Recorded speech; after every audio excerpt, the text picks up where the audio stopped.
Livro 3º. Dos fatos jurídicos. Título I. Do negócio jurídico.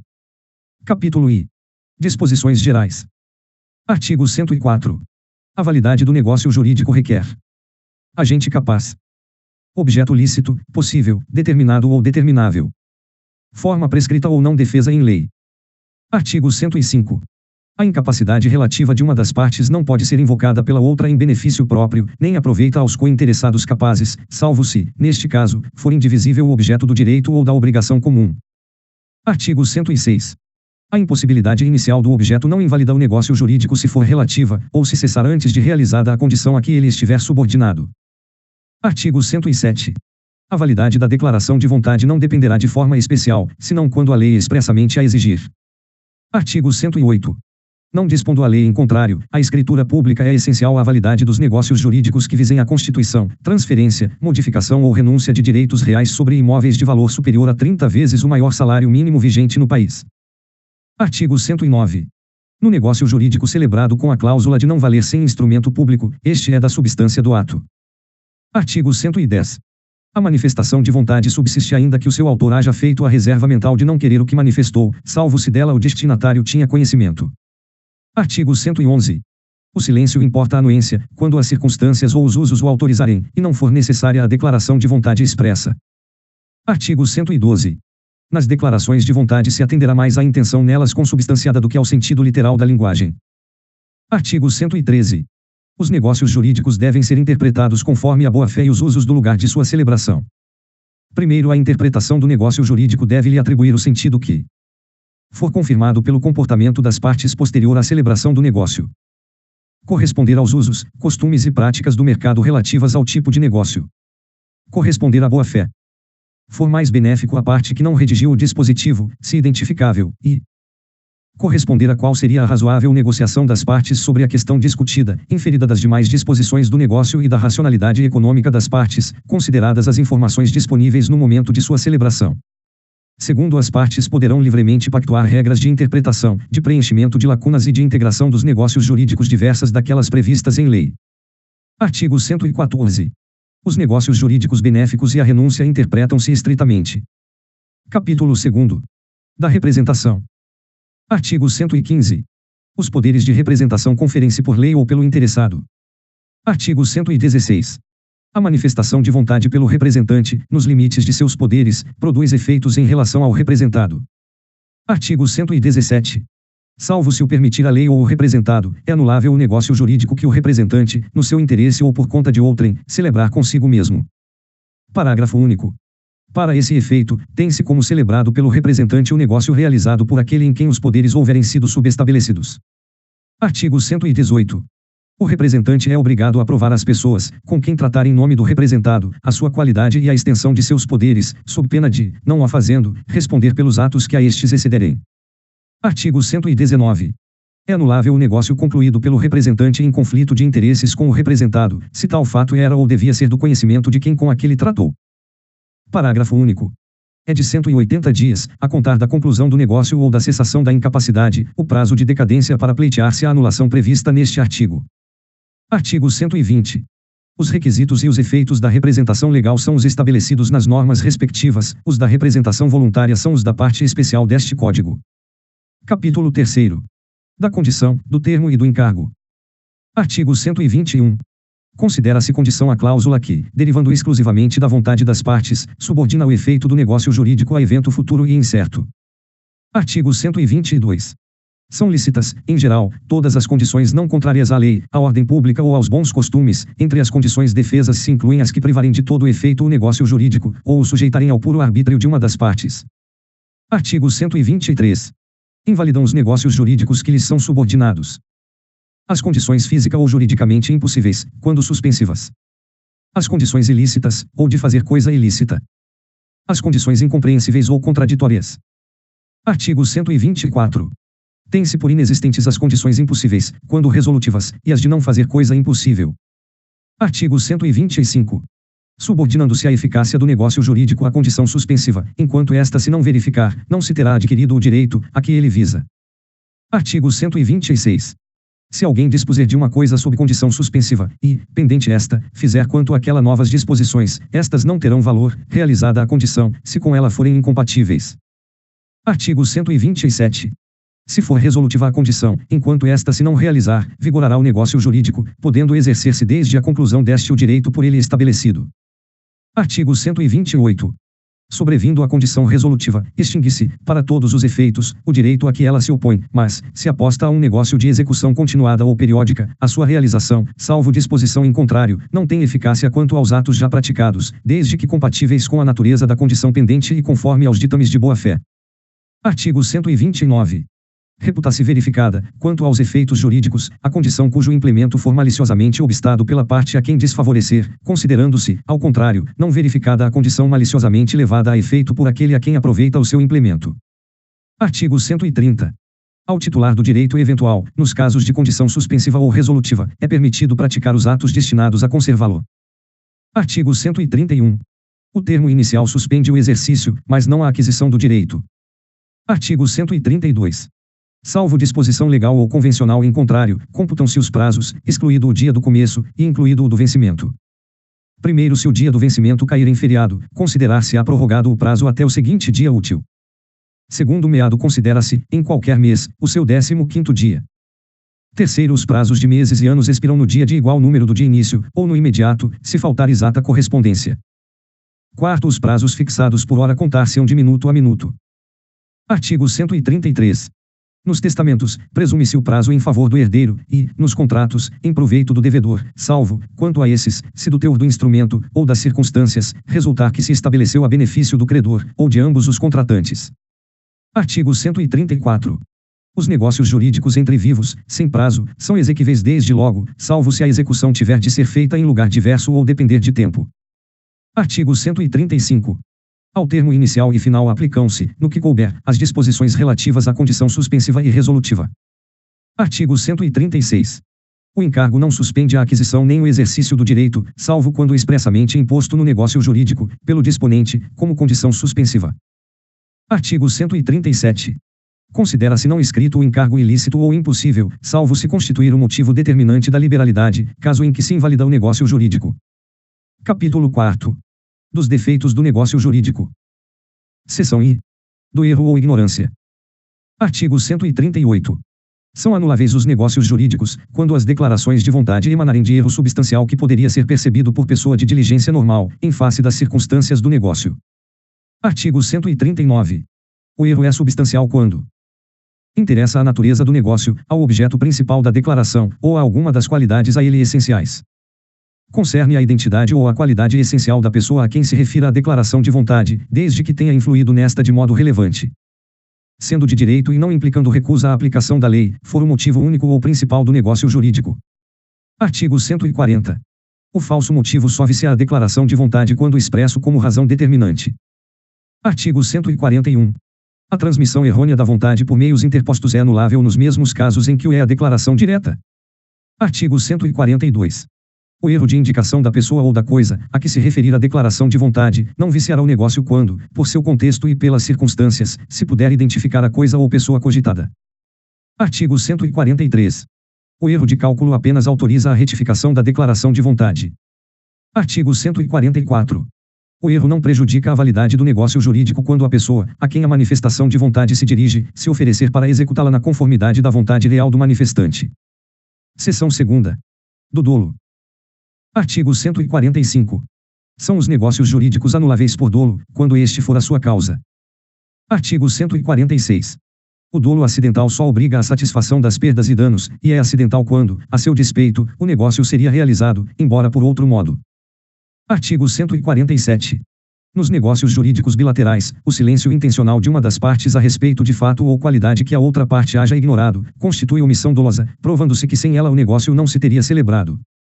Artigo 148.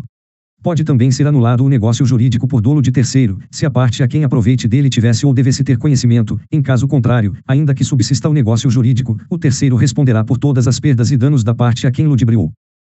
Artigo 149. O dolo do representante legal de uma das partes só obriga o representado a responder civilmente até a importância do proveito que teve. Se, porém, o dolo for do representante convencional, o representado responderá solidariamente com ele por perdas e danos. Artigo 150. Se ambas as partes procederem com dolo, nenhuma pode alegá-lo para anular o negócio, ou reclamar indenização. Seção 3ª. Da coação. Artigo 151. A coação, para viciar a declaração da vontade, há de ser tal que incuta ao paciente fundado temor de dano iminente e considerável à sua pessoa, à sua família, ou aos seus bens. Parágrafo único. Se disser respeito à pessoa não pertencente à família do paciente, o juiz, com base nas circunstâncias, decidirá se houve coação. Artigo 152. No apreciar a coação, ter-se-ão em conta o sexo, a idade, a condição, a saúde, o temperamento do paciente e todas as demais circunstâncias que possam influir na gravidade dela. Artigo 153. Não se considera coação a ameaça do exercício normal de um direito, nem o simples temor reverencial. Artigo 154. Vicia o negócio jurídico a coação exercida por terceiro, se dela tivesse ou devesse ter conhecimento a parte a que aproveite, e esta responderá solidariamente com aquele por perdas e danos. Artigo 155.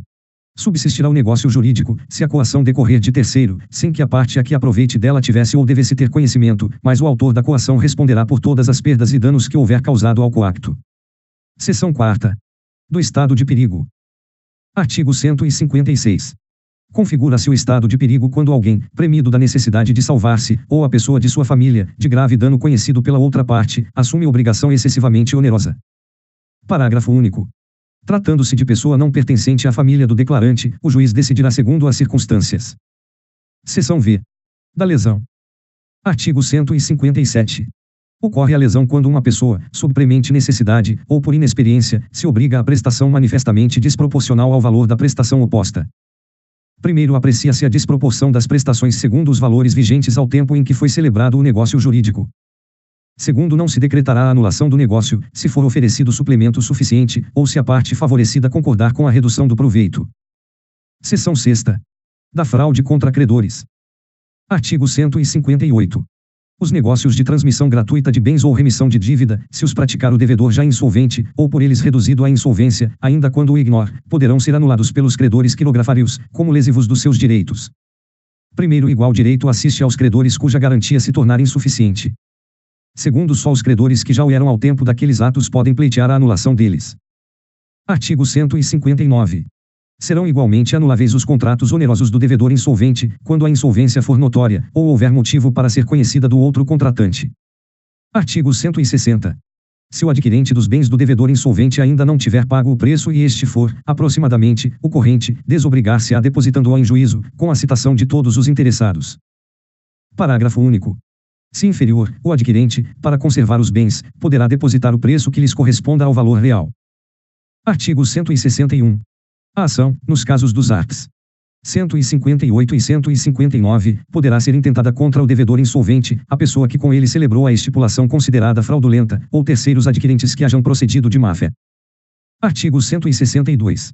O credor quirografário, que receber do devedor insolvente o pagamento da dívida ainda não vencida, ficará obrigado a repor, em proveito do acervo sobre que se tenha de efetuar o concurso de credores, aquilo que recebeu.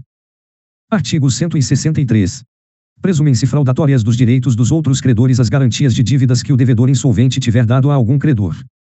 Artigo 164. Presumem-se, porém, de boa-fé e valem os negócios ordinários indispensáveis à manutenção de estabelecimento mercantil, rural, ou industrial, ou à subsistência do devedor e de sua família. Artigo 165. Anulados os negócios fraudulentos, a vantagem resultante reverterá em proveito do acervo sobre que se tenha de efetuar o concurso de credores. Parágrafo único. Se esses negócios tinham por único objeto atribuir direitos preferenciais, mediante hipoteca, penhor ou anticrese, sua invalidade importará somente na anulação da preferência ajustada. Capítulo V. Da invalidade do negócio jurídico. Artigo 166. É nulo o negócio jurídico quando celebrado por pessoa absolutamente incapaz. For ilícito, impossível ou indeterminável o seu objeto. O motivo determinante, comum a ambas as partes, for ilícito. Não revestir a forma prescrita em lei. For preterida alguma solenidade que a lei considere essencial para a sua validade. Tiver por objetivo fraudar lei imperativa. A lei taxativamente o declarar nulo, ou proibir-lhe a prática, sem cominar sanção. Artigo 167. É nulo o negócio jurídico simulado, mas subsistirá o que se dissimulou, se válido for na substância e na forma. Primeiro haverá simulação nos negócios jurídicos quando aparentarem conferir ou transmitir direitos a pessoas diversas daquelas às quais realmente se conferem, ou transmitem. Contiverem declaração, confissão, condição ou cláusula não verdadeira. Os instrumentos particulares forem antedatados, ou pós-datados. Segundo, ressalvam-se os direitos de terceiros de boa-fé em face dos contraentes do negócio jurídico simulado. Artigo 168. As nulidades dos artigos antecedentes podem ser alegadas por qualquer interessado, ou pelo Ministério Público, quando lhe couber intervir. Parágrafo único. As nulidades devem ser pronunciadas pelo juiz, quando conhecer do negócio jurídico ou dos seus efeitos e as encontrar provadas, não lhe sendo permitido supri-las, ainda que a requerimento das partes. Artigo 169. O negócio jurídico nulo não é suscetível de confirmação, nem convalesce pelo decurso do tempo. Artigo 170. Se, porém, o negócio jurídico nulo contiver os requisitos de outro, subsistirá este quando o fim a que visavam as partes permitir supor que o teriam querido, se houvessem previsto a nulidade. Artigo 171. Além dos casos expressamente declarados na lei, é anulável o negócio jurídico. Por incapacidade relativa do agente. Por vício resultante de erro, dolo, coação, estado de perigo, lesão ou fraude contra credores. Artigo 172. O negócio anulável pode ser confirmado pelas partes, salvo o direito de terceiro. Artigo 173. O ato de confirmação deve conter a substância do negócio celebrado e a vontade expressa de mantê-lo. Artigo 174. É escusada a confirmação expressa, quando o negócio já foi cumprido em parte pelo devedor, ciente do vício que o inquinava. Artigo 175.